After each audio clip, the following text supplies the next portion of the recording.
Саламатсыңар балдар. Бүгүнкү сабагыбыздын темасы информациялык укук жана информациялык коопсуздук. Сабактын максаты балдар бул биринчи информациялык ресурс областында укуктук тейлөө жөнүндө маалымат аласыңар. Экинчи программалык камсыздоону колдонуудагы укуктук нормалар жөнүндө үйрөнөсүңөр. Үчүнчү информациялык кылмыштуулуктагы жазалар жөнүндө маалымат аласыңар. Төртүнчү информациялык коопсуздук жөнүндө үйрөнөсүңөр. Жана бешинчи информацияны коргоо ыкмаларын үйрөнө аласыңар. Анда балдар өтүлгөн темаларды жаңы темага кирүүдөн мурда кыскача кайталап өтөлү. Бул жерде биз мурдагы сабакта маалыматтык сабаттуулук, шифрлөө, электрондук кол тамга деген темаларды өткөнбүз. Маалыматтык сабаттуулук деген эмне? Балдар эстедикпи? Маалыматтык сабаттуулук деген бул ошол колдонуучунун өзүнө керектүү болгон маалымат муктаждыгын аныктай билүү, аны издей, тандай, талдай билүү жана аны сактап, керектүү жерлерде этика менен колдоно билүү жөндөмдүүлүгү бул маалыматтык сабаттуулук болуп эсептелинет. Экинчи электрондук кол тамга түшүнүгү жөнүндө айтып бергиле.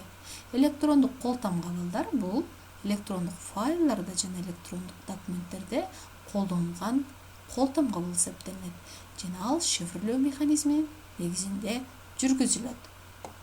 Үчүнчү шифрлөөнүн түрлөрү балдар бул эки түрү бар дегенбиз. Симметриялык жана асимметриялык. Симметриялыкта бул бир эле ачкыч колдонулат, демек коддоочу жана анын кодун жандыруучу дагы ушул маалыматтын бир эле ачкыч колдонулат.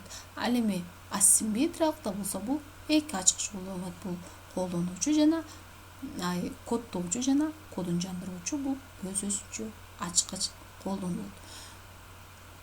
Эми балдар өзүңөр дагы ошо өтүлгөн темаларга бир көз жүгүрткүлө. Анда бүгүнкү сабактын планы биринчи бул информациялык ресурс областында укуктук тейлөө, экинчи программалык камсыздоону колдонуу укуктук нормалар, үчүнчү информациялык кылмыштуулуктагы жазалар, төртүнчү информациялык коопсуздук, бешинчи информацияны коргоо, алтынчы сабакты бышыктап жыйынтыктайбыз. Жана ушул сабакта колдонулган түйүндүү түшүнүктөр. Анда биринчи план демек балдар бул информациялык ресурс областында укуктук тейлөө жөнүндө. Эми өлкө үчүн маанилүү деп эсептелген же болбосо мамлекеттик деңгээлдеги маанилүү деп эсептелген информациялык ресурстар булар өлкө тарабынан тыкыр корголгон, көңүл бурулган жана башкарылган объект болуп эсептелинет. Анын үчүн атайын информациялык чөйрөдө укуктук тейлөөнү камсыз кылган закондор кабыл алынган. Демек ошол информациялык ресурстарды укуктук негизде тейлөө жана анын коопсуздугун камсыз кылуу үчүн демек атайын закондор кабыл алынган. Кабыл алынган закондорго ылайык материалдык мүлккө ээлик кылууга кандай укук каралса, информациялык ресурска дагы ошондой укук каралат. Демек балдар биз кандайдыр бир материалдык мүлкүбүзгө кандай ээлик кылуу укугубуз болсо, информациялык ресурска дагы ошондой укугубуз бар экен. Анын бул жерде бир канчасы мисалы айтсак, мисалга информациялык ресурстун кимге сунулаарын ээси гана чече алат. Демек ошол информациялык ресурстун ээси ошол информацияны ким менен бөлүшөрүн, кимге сунаарын аны өзү чече алат. Кийинкиси информацияны өзгөрбөс кылып сактоо жана аны өзгөртүү укугу ошол информациянын ээсине гана таандык. Кийинкиси информациялык ресурсту өзүнүн кызыкчылыгы үчүн колдоно билүү укугу. Биз мисалы материалдык кандайдыр бир мүлкүбүздү каалагандай өзүбүздүн кызыкчылыгы үчүн колдонобуз. Ошол сыяктуу эле информациялык ресурсту дагы өз кызыкчылыгы үчүн колдоно билүү укугу. Эми информациянын ээси же болбосо ошо информациялык ресурстун ээси деген ким ал? Демек ошол информацияга ээлик кылууга жана аны колдонууга укуктук негиздин чегинде аны реализациялоого укуктуу субъект болуп эсептелинет. Ал эми информацияны колдонуучу бул ошо информация ресурсунун ээсинен колдонууга мүмкүндүк алган жана анын ортомчулардан же болбосо укук бузуулар аркылуу маалымат колдонууга доступ алган субъект болуп эсептелинет. Информацияны издөө, алуу, берүү, иштеп чыгуу жана жайылтуудагы информациялык технологияларды колдонуудагы укуктарды жүзөгө ашыруудан келип чыккан информацияны коргоону камсыз кылуучу укук негиздер информациялык технология жана информацияны коргоо жөнүндө законунда берилет. Демек ушул информация алуу, берүү, иштеп чыгуу, жайылтуу бул информациялык процесстер, ошо процесстердеги жана информациялык технологияларды колдонуудагы укуктарды жүзөгө ашыруудан келип чыккан укуктук негиздер бул информациялык технология жана информацияны коргоо жөнүндө закондо каралып берилген. Эми ушул закон жөнүндө кеңири маалымат алгыңар келсе, анда бул шилтеме аркылуу кирип сайттан закон жөнүндө толук маалымат алсаңар болот. Төмөнкү информациялык объекттер өзгөчө көңүл бурууну талап кылат. Бул программалык капсулалар, маалыматтар базасы. Маалыматтар базасына мисал келтирсеңер балдар, бул кандайдыр бир мамлекеттин эмне дейли, мамлекеттик деңгээлде же болбосо мамлекеттин кандайдыр бир маалыматтар базасы, демек бул ачык эле өзгөчө көңүл бурууну талап кылат. Мисалы банктык система, банктык бир кандайдыр бир маалыматтар базасы болсун. Бул өзгөчө көңүл бурууну талап кылары айкын. Бул информациялык объекттер илимдеги, адабияттагы, маданияттагы жана искусствого жаратылган эмгектер сыяктуу эле баалуу. Демек кандайдыр бир илимий ачылыш болсун, бул өзүнчө бир баалуу, ошол сыяктуу эле бул информациялык объекттер дагы баалуу эсептелет. Алар интеллектуалдык ишмердүүлүктүн жыйынтыгы болуп эсептелет. Эми ошол интеллектуалдык ишмердүүлүктөрдүн жыйынтыктарына бул автордук укук, өзгөчө укук жана менчик укугу берилет. Анда балдар, экинчи план бул программалык камсыздоодогу укуктук нормалар. Программалык камсыздоону пайдалануу бул ээсинин автордук укугу бар болгон учурда гана закондуу болуп эсептелет. Колдонуучу менен программалык камсыздоонун ээсинин ортосундагы укуктук мамиленин негизи бул лицензия болуп эсептелет. Программалык камсыздоого берилген лицензия бул автордук укук менен корголгон, программалык камсыздоону колдонууга жана жайылтууга берилген укуктук документ болуп эсептелет. Демек балдар, кандайдыр бир программалык камсыздоо иштеп чыксаңар силер, же кандайдыр бир программа иштеп чыктыңар, демек ошол программаны автордук укук менен эмне кылышыңар керек экен? Биринчиден коргоп, андан кийин гана аны жайылтууга мүмкүндүк алат экенсиңер. Демек ошол мүмкүндүк берүүчү документ бул лицензия болуп эсептелет. Эми программалык камсыздоого берилген лицензиялардын түрлөрү. Бул эки топко бөлүнөт: мүлктүк жана эркин. Ал эми мүлктүк өз ичинде 3 топко бөлүнөт: commercial software, shareware жана freeware болуп. Ал эми shareware бул өз ичинде дагы 3кө бөлүнөт. Ар бирине эми токтололу. Мүлктүк лицензия деген эмне? Мында программалык камсыздоонун ээси колдонуучуга бир же бир нече гана программанын көчүрмөсүн алууга гана мүмкүндүк берет жана ошол көчүрмөлөрдүн укуктук ээси бойдон өзү калат. Түшүндүк, балдар? Эми ошонун бир түрү commercial software. Бул коммерциялык лицензия. Киреше табуу үчүн, табуу максатында эмне кылат? Ошол программалардын көчүрмөлөрүн сатуу лицензиясы. Кийинкиси shareware, бул шарттуу акысыз лицензия. Мүмкүнчүлүктөрү чектелген программалардын версияларга берилген. Мында демек балдар эмне кылат экен? Бардык ошол программанын бардык мүмкүнчүлүктөрүн пайдаланууга мүмкүндүк бербейт экен. Мүмкүнчүлүктөрү чектелген программалардын версияларына. Эми demoware бул коммерциялык программа камсыздоонун демонстрациялык версиясын колдонууга укук. Өйдөдө айтылып кетти, коммерциялык лицензия. Кийинкиси negware. Бул кандайдыр бир төлөм жүргүзүү аркылуу программага регистрация кылууга эскертүүлөрдү колдонгон компьютердик программалар. Кийинкиси trailware. Мында сыноо убактысы ичинде мүмкүнчүлүктөрү чектелбеген түрдө колдонууга укук берген лицензия. Бул биз көп колдонобуз. Биз пробная версия деп берилет го, мисалы баардык эле программанын кандайдыр бир убакыт ичинде пробная версиясын баардык ошо мүмкүнчүлүктөрүн менен колдонууга мүмкүндүк берет. Демек бул лицензия эмне деп аталат экен? Trialware. Кийинкиси freeware. Бул программаны колдонууга акысыз түрдө мүмкүндүк берүүчү лицензия. Кээ бир программаларды биз акысыз түрдө колдонууга мүмкүндүк алабыз. Бул лицензия freeware болуп эсептелет. Эми кийинкиси бул экинчи топ, бул general public license. Бул эркине. Мында алынган лицензия аркылуу колдонуучуга ошол лицензияны пайдаланып, программаны таркатууга жана ар түрдүү ыкмалар менен өзгөртүүгө мүмкүндүк берүүчү лицензия болуп эсептелет. Түшүндүк балдар? Анда кийинки планга өтөлү. Информациялык кылмыштуулуктагы жазалар.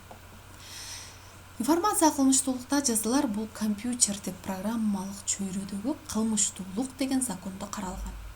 Алардын кээ бирлерине токтололу. Мисалы, закон аркылуу корголгон компьютердик информацияларга мыйзамсыз түрдө доступ алып, информацияны жок кылуу, блокировкалоо, модификациялоо жана көчүрмөсүн алуу. Бул бир кылмыш болуп эсептелет.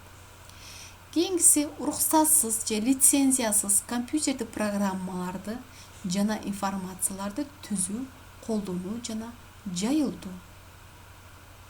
Демек, кандайдыр бир программа камсыздуу иштеп чыкканда сөзсүз лицензия алышы керек жана ага автордук укук алып, андан кийин гана аны колдонуп жайылтууга укук алабыз.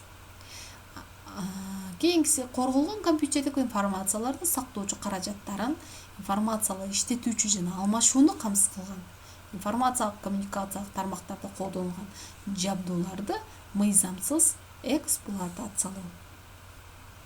Бул дагы бир кылмыш болуп эсептелет. Эми жогоруда бир канчасына, мисалы, кээ бирлерине токтолдук.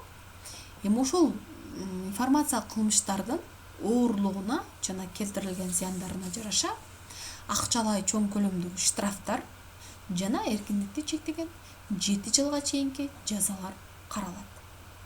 Демек, балдар, ошол информациялык кылмыштардын дагы штрафтар аркылуу же болбосо эркиндикти чектеген кандайдыр бир жылга жазалар каралат экен. Эми 4-чү план бул демек информациялык коопсуздук. Информациялык коопсуздук деген балдар информациялар жана информациялык системаларды табигый же жасалма мүнөздөгү капыстан же атайын түрдө информациялык мамиледеги субъектке зыян келтирүүдөн информациялык системанын чегинде коргоо болуп эсептелет. Эми информациялык коопсуздук бизде иштелип чыккан маалыматтардын жеткиликтүүлүгүн, толуктугун, конфиденциалдуулугун, ошондой эле информациялык компоненттердин жана ресурстар системасынын жеткиликтүүлүгүн жана толуктугун камсыздап берет. Эми информациянын жеткиликтүүлүгү деген эмне? Бул субъекттердин информацияга болгон доступ укугу аны берилген белгилүү убакыт ичинде тоскоолдуксуз реализациялоо мүмкүндүгү. Ал эми информациянын толуктугу бул информациялык коопсуздук бизге камсыздап берчү.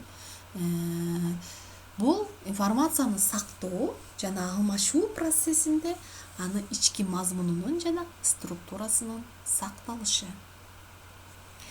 Информациянын конфиденциалдуулугу болсо бул коргоонун жогорку деңгээлин талап кылган информациянын түрлөрүн коргоо касиети. Мисалы, ал конфиденциалдуу информацияларга эмнелер кириши мүмкүн? Колдонуучунун жеке маалыматы, кредиттик карталардын данныйлары, пароль же логиндер. Эми 5-чи планга келели, информацияны коргоо. Мыйзамсыз түрдө күтүлбөгөн же атайын жасалган туура эмес иш-аракеттерден информацияны коргоо ишмердүүлүгү бул информацияны коргоо болуп эсептелет. Мыйзамсыз атайын жасалган иш-аракет аркылуу информацияга зыян келтирүү бул негизинен вирустук программалар же болбосо зыяндуу программалар аркылуу ишке ашат.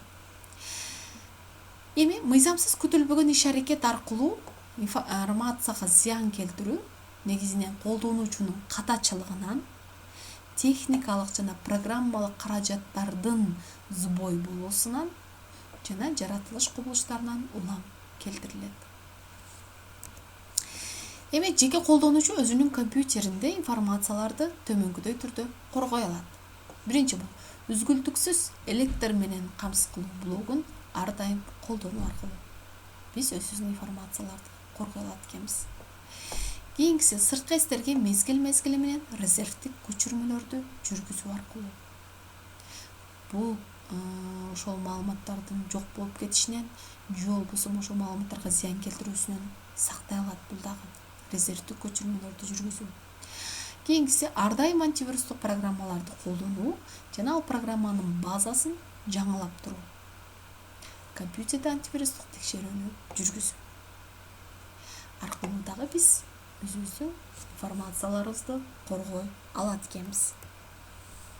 Эми мисалы кокусунан жоголуп же өчүп кеткен маалыматтарды коргоо мүмкүнчүлүктөрү программалык камсыздоолордо каралган. Демек, ошол кандайдыр бир маалыматтардын кокусунан же болбосо атайын мисалы кээде өчүрүп алабыз, кокусунан өчүрүп алсак, демек ошол маалыматтарды коргоону камсыз кылган атайын программа камсыздоолор бар. Мисалы, электрондук документтерге катылган вирустар жөнүндө маалымат берүү мүмкүнчүлүгү. Ушундай программалар бар. Мисалы, кандайдыр бир электрондук почта аркылуу келген электрондук документте вирус болсо, ал бизге маалымат берет. Акыркы кыймылды жокко чыгаруу мүмкүнчүлүгү бул программаларда каралган. Файл жана файлдардын группасынын үстүнөн жүргүзүлгөн иш-аракеттерде тактама командаларын колдонушу. Мисалы, бул файлдардын, мисалы, кандайдыр бир файлды өчүрүүдө бизде эмне кылат? Тактама командалар чыгат, эмне кылат? Чындап өчүргүңүз келеби? Мисалы, ушунча объект өчүп атат, бул кайтара албайсыз, чындап өчүргүңүз келеби деген ушундай тактама командалар чыгат. Ушундай командаларды камсыз кылган программа камсыздоолор бар. Демек, андан кийинкиси атрибуттарды орнотуу менен файлдарга өзгөртүү киргизүүнү чектөө. Демек, биз файлдарыбызга атрибуттарды орнотуу аркылуу өзгөртүү киргизүүнү чектей алат экенбиз. Ал атайын программа камсыздоолор менен ишке ашат. Анда эми информацияларды дагы жогорку деңгээлде коргоо үчүн техникалык каражаттарда бул шифрлөө системасы колдонулат. Бул коргоонун дагы бир жогорку деңгээлин камсыз кылат.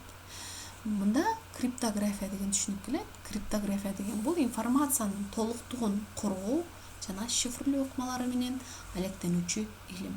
Биз мурдагы сабакта шифрлөөнү өткөнбүз, эки түрү бар экендигин, симметриялык, асимметриялык. Демек, ошол шифрлөө ыкмалары менен алектенүүчү илим эмне деп аталат экен? Криптография. Анын жардамы менен электрондук кол коюу технологиясы жасалма документтерди жасоодо коргоп берет. Электрондук кол тамганы биз мурдагы сабакта өткөнбүз, балдар. Демек, бул криптография илими, бул демек шифрлөө ыкмалары менен алектенет экен. Бул ошо шифрлөө системасы бул өзүнчө бир жогорку деңгээлде коргоону камсыз кылып берет. Анда балдар, сабакты бышыктоо, демек бул жерде бышыктоо максатында 5 суроо түзүлдү. Жогоруда айтылган маалыматтардын ичинен ошол суроолорго жогоруда айтылган маалыматтардын ичинен жооп тапсаңар жакшы болот. Эми балдар, демек биз бул сабактан эмнелерди үйрөнө алдык? Бул ошол информациялык ресурс областындагы укуктук негиздер жөнүндө жана информацияны коргоо, информациялык коопсуздук жөнүндө үйрөндүк жана лицензиялардын түрлөрүн үйрөнө алдык. Кайсы лицензия кандай бизге мүмкүнчүлүктөрдү сунат, жана укуктук нормалар жөнүндө, информациялык кылмыштуулук жөнүндө, анда каралган жазалар жөнүндө үйрөндүк. Демек, балдар, биз ошол жогоруда айтылган маалыматтардын ичинен ошол суроолорго жооп берели. Жана тапшырма ошол теманы конспекттелеп, кайра окуп өзүңөргө сиңиргенге аракет кылгыла. Анда балдар, сабак түшүнүктүү болгон болсо, анда кийинки сабакта жолугушканча.